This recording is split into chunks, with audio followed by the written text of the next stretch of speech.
حميد مجيد اللهم بارك على محمد وعلى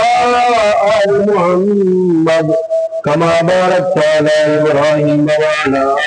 آل إبراهيم إنك حميد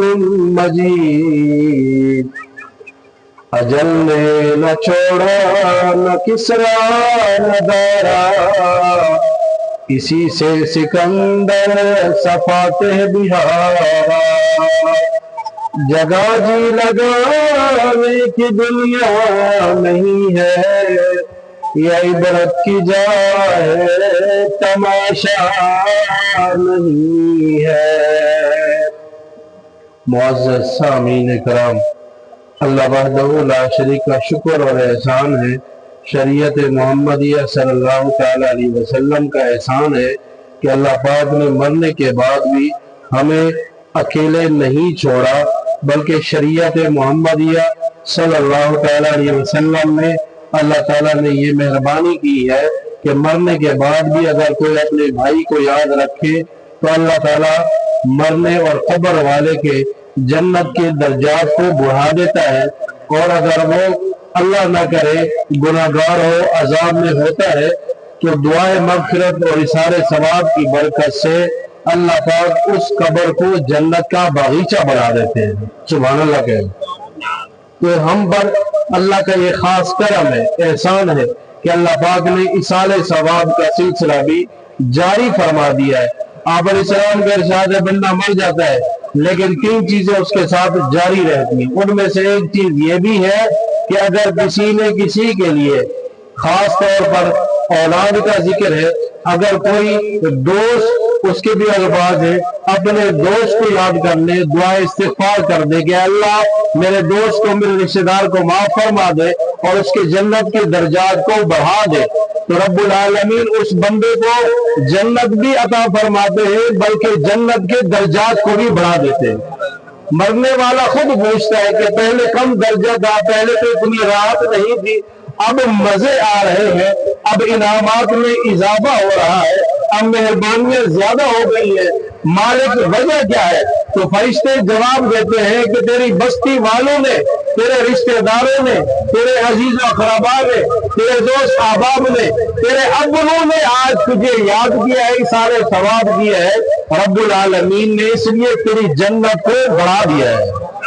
تو رب العالمین نے ہم پر خاص کرم یہ کیا ہوا ہے کہ مرنے کے بعد بھی جو زندگی کی کمی کوتاہی ہو جاتی ہے، بعد والے لوگ اس کمی کوتاہی کو دور کر سکتے ہیں دعا استغفار کے ذریعے، قرآن کریم کی تلاوت کے ذریعے، صدقہ خیرات کے ذریعے۔ الغرض رب العالمین ہم پر بڑا ہی مہربان ہے، اور دنیا کی زندگی کو اللہ پاک نے فرمایا وَمَا هَٰذِهِ الْحَيَاةُ الدُّنْيَا إِلَّا لَعِبٌ وَلَعِبٌ، یہ جو دنیا کی زندگی ہے یہ کھیل تماشا ہے۔ جیسے بچے تھوڑی دیر کے لیے چھوٹا سا گھر بناتے ہیں اور تھوڑی دیر کے بعد توڑ کے رکھ دیتے ہیں، اس کو کھیل تماشا کہتے ہیں۔ جیسے ہم کرکٹ کھیلتے ہیں، جیسے والی بال کھیلتے ہیں، جیسے فٹ بال کھیلتے ہیں، تھوڑی دیر کے لیے کھیل تماشا ہوتا ہے، اس کے بعد سارا کا سارا میدان خالی ہو جاتا ہے۔ تو اللہ نے یہی مثال دی ہے قرآن کریم کے اندر، یہ جو تم دنیا بڑی خوبصورت دیکھ رہے ہو یہ ساری کی ساری دنیا کھیل تماشا ہے۔ وَمَا هَٰذِهِ الْحَيَاةُ الدُّنْيَا إِلَّا لَعِبٌ وَلَعِبٌ وَإِنَّ الدَّارَ الْآخِرَةَ لَهِيَ الْحَيَوَانُ، تمہیں پتہ ہونا چاہیے کہ جو اصل زندگی ہے وہ آخرت کی عمدہ زندگی ہے، اس زندگی کے لیے تم کچھ تیاری کرو، ایسا نہ ہو کہ بس کھیل کود میں رہو اور دنیا کی موج مستی میں رہو اور زمینوں اور جائیداد کے چکر میں رہو، اصل زندگی کو تم بھول جاؤ، حالانکہ حقیقت یہ ہے کہ اصل زندگی آخرت کی زندگی ہے۔ آپ علیہ السلام نے ایک مثال دی ہے، ہر بندے کو اچھی طرح مثال سمجھ آ جاتی ہے۔ آپ علیہ السلام نے فرمایا کہ ایک بھائی ایک مرنے والا مرنے کے قریب تھا، اور آپ نے یہ مثال ساری دنیا کی، مال کی، جائیداد کی، رشتہ دار، دوست احباب، ان کی مثال آپ علیہ السلام نے تین بھائیوں کے ساتھ دی ہے۔ آپ نے فرمایا ایک بندہ مرنے والا اور اس کے تین بھائی ہیں، اور مرنے والے نے اپنے پہلے بھائی کو بلایا، اے میرے بھائی جان اب میں مرنے لگا ہوں، تم میرے لیے کیا کر سکتا ہے؟ پہلے بھائی کو بلایا، اور بلا کر اس سے کہا کہ اب میری یہ کیفیت ہے کہ اب میرا آخری وقت ہے اور آپ میرے لیے کیا کر سکتے ہیں؟ تو اس بھائی نے آگے سے جواب دیا، بھائی جان بس میں اتنا کر سکتا ہوں کہ جب تک آپ زندہ ہو میں آپ کی دوائی بھی لا سکتا ہوں، خدمت بھی کر سکتا ہوں، خاطر تواضع بھی کر سکتا ہوں، آپ کی طرف سے صدقہ خیرات بھی کر سکتا ہوں، ہر طرح کی خیر مال کے ذریعے کر سکتا ہوں۔ مرنے کے وقت اس کے علاوہ جیسے ہی موت آئے گی میرا اور آپ کا رشتہ سراسر ختم ہو جائے گا، میں آپ کا بھائی نہیں اور آپ میرے بھائی نہیں، یہ رشتہ سارا کا سارا ختم ہو جائے گا۔ آپ علیہ السلام نے صحابہ سے پوچھا اس بھائی کے بارے میں آپ کیا کہتے ہو؟ تو صحابہ نے کہا اللہ کے رسول یہ بڑا بے وفا بھائی ہے، یہ کوئی اچھی بات نہیں ہے کہ بھائی کہے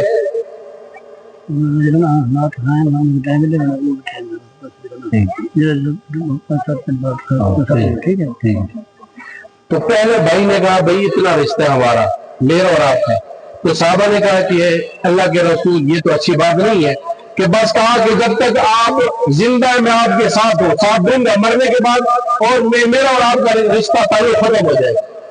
دوسرے بھائی کو بلایا، مرنے والے نے کہہ دیا کہ میرے بھائی میرا تیرا اچھا وقت گزرا ہے، 60 سالہ زندگی ہے، اب میں مرنے لگا ہوں تو میرے لیے کیا کر سکتا ہے؟ کہنے لگا بھائی جان میں تیرے لیے خیرات کروں گا، بھائی جان میں تیرے لیے صدقہ کروں گا، بھائی جان آپ بیمار ہیں میں ہسپتال لے جاؤں گا، بھائی جان آپ پریشان ہیں میں آپ کی پریشانی حد الامکان دور کروں گا، اور اگر آپ انتقال کر گئے تو میں اچھی طرح آپ کو غسل دوں گا، کفن دوں گا، سارے انتظامات کروں گا، میں دوں گے سر بازار ہر جگہ اپنے اقربا کے اندر رشتہ داروں میں ہر ایک مقام کے اوپر آپ کی تعریف کروں گا کہ میرا اچھا بھائی ہے، سخی بھائی ہے، اتنا کر سکتا ہوں، اور آخرکار آپ کو میں قبر میں بھی اتار دوں گا اور سارے کے سارے مراحل آسانی سے میں کر دوں گا، میرا اور آپ کا رشتہ بس یہ ہے۔ تو دوسرے بھائی نے بھی کوئی اچھا کام تو کیا ہے پہلے کے مقابلے میں، لیکن آپ علیہ السلام نے پوچھا کہ اس بھائی کے بارے میں آپ کی کیا رائے ہے؟ تو آپ نے صحابہ کرام رضوان اللہ تعالی علیہم اجمعین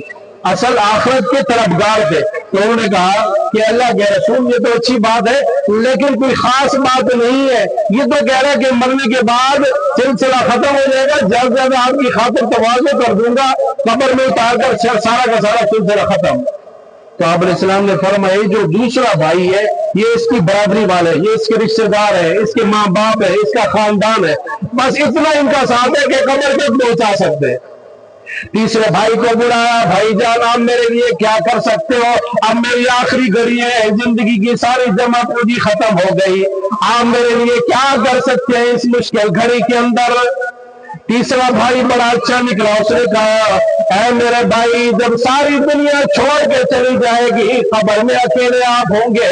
آپ کا یہ اچھا بھائی، عمدہ بھائی، نیک بھائی، صالح بھائی قبر کے اندر آپ کے ساتھ رہے گا، اور بلکہ قبر کے اندر نہیں، قبر کو روشن کر دوں گا، قبر کو منور کر دوں گا، قبر کو خوشبودار کر دوں گا، یہاں تک کہ میں جنت کی کھڑکیاں کھلوا سکتا ہوں، جنت کے دروازے آپ کے لیے کھلوا سکتا ہوں، اور اس کے بعد بھی مرنے کے بعد کا جو سلسلہ ہے ساری کی ساری قبر کی زندگی کے اندر میں آپ کا ساتھ دوں گا، آپ کی مدد کروں گا، اور اس کے بعد حشر قائم ہوگا، حشر کے اندر بھی جب نفس نفسی ہوگی اس موقع کے اوپر بھی میں آپ کا ساتھ دوں گا، پھر صراط کے اوپر کراس کراتے ہوئے آپ کو میں جنت تک پہنچا دوں گا۔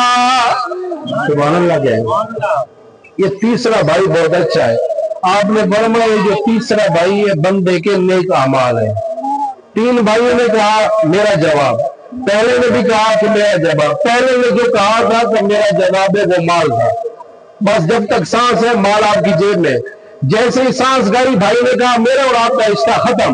اور جس مال کے چکر میں اللہ وحدہ لا شریک کو آدمی بھلا دیتا ہے، سب سے پہلے مال بے وفائی کرتا ہے، اور جس خدا کی ذات سے رشتہ دار، بہن بھائی، اعزا اقربا، مال اسباب اور رشتہ داروں کے چکر میں بندہ خدا کو بھلا دیتا ہے، دوسرے نمبر پر یہ رشتہ دار کہتے ہیں میرا اور آپ کا رشتہ بس موت تک ہے، قبر تک ہے، ہم آپ کو قبر تک پہنچا سکتے ہیں۔ تیسرا بھائی وہ نیک سارے بھائی ہے کہ جس نے اپنی زندگی میں بندے نے اپنی اس دنیا کی زندگی میں اللہ کو یاد رکھا، نیک اعمال کیے، یہ اصل بھائی ہے، حقیقت میں اصل خیر خواہ ہمدرد یہ اس کے اپنے اعمال ہے جو اس نے زندگی میں کیے ہیں۔ تو ہم نے جو اعمال زندگی میں کیے ہوتے ہیں وہی آگے آ جاتے ہیں، وہی کام آتے ہیں، باقی جتنے بھی رشتے ناتے مال جائیداد اسباب ساری کی ساری چیزیں ختم ہو جاتی ہیں۔ تو اللہ سے بندہ جو بے وفائی کرتا ہے اس کی ایک وجہ یہ ہوتی ہے یا تو مال محبوب ہوتا ہے یا تو اپنی انا محبوب ہوتی ہے، اپنی انا تکبر کی وجہ سے بھی اللہ کو بھلا دیتا ہے، یا تو اپنی زمین جائیداد ہوتی ہے کہ میرے پاس اتنے مرلے زمین، اتنی جائیداد، اتنے مربع زمین، اتنے باغات ہیں، ان چکروں کے اندر رہتے ہوئے اللہ کو بلا دیتے ہیں، یا تو اپنے منصب اپنی عزت کی وجہ سے کہ میری بڑی عزت ہے، لوگ بڑی میری تعریف کرتے ہیں، اپنے آپ کو خدا بنا بیٹھتا ہے، اس چکر میں حقیقی خدا کو بھلا دیتا ہے۔ تو ان چکروں میں جو ظاہری دھوکے بازی ہے، جیسے ہم کسی کو دھوکہ دیتے ہیں اپنا کام نکالنے کے لیے، اسی طرح دنیا بھی ہمیں دھوکہ دینے کے چکر میں ہر وقت لگی ہوئی ہے۔ اللہ نے فرمایا وما هذه الحیات الدنیا الا لعب و لعب، یہ جو دنیا کی تم دیکھ رہے ہو نا زیب و زینت، خوبصورت باغات، زمینیں، بنگلے، عمدہ قسم کی نعمتیں، یہ ساری کی ساری چیزیں دھوکے بازی والی ہے، حقیقت میں انسان کو دھوکہ دیتی ہے، اور سمجھدار بندہ وہ ہے کہ اس دنیا میں رہتے ہوئے آخرت قبر حشر کی تیاری کر لے۔ اللہ ہم سب کو آخرت کی تیاری نصیب کرے، اور خصوصی طور پر ہمارے بھائی اسلم باہو صاحب یہ جو تھے سیدھے سادے انسان تھے، اور کسی کو کوئی بھی نیکی یاد آئے تو حدیث میں آتا ہے بندہ اس نیکی کو یاد کر کے اس کو یاد کرے، اور حدیث میں آتا ہے بندہ جب کسی کی نیکی کو یاد کرتا ہے اگرچہ دنیا میں ایک بندہ ہی کیوں نہ ہو، اس ایک بندے کی وجہ سے اللہ پاک جنت کا فیصلہ فرما دیتی۔ اللہ فرماتے ما یفعل اللہ بعذابکم ان شکرتم وآمنتم، اللہ کو کیا پڑا کہ اللہ تمہیں خام خواہ عذاب دے گا۔ اللہ وحدہ لا شریک تو رحمت والے ہیں، ساری کائنات میں سب سے زیادہ رحمت کرنے والی ذات اللہ کی ہے، اور اس کے بعد آپ علیہ السلام کو اللہ پاک نے رحمت للعالمین قرار دیا، اور آپ علیہ السلام کی تعریف کو اللہ تعالیٰ نے پسند کیا۔ اسی تعریف کے لیے آپ کے سامنے مشہور ہمارے علاقے کے نام تھا حافظ محمد ریاض صاحب، آپ ام عائشہ صدیقہ سے پوچھا گیا کہ آپ کی تعریف کیا ہے، تو ام عائشہ صدیقہ نے بتایا کہ پورا کا پورا قرآن وہ کہ اللہ وحدہ لا شریک اپنے محبوب کی تعریف میں پورا کا پورا قرآن ہمیں سنا رہا ہے، دکھا رہا ہے کہ میرے محبوب اس ادا کے مالک ہیں۔ وآخر دعوانا الحمدللہ رب العالمین۔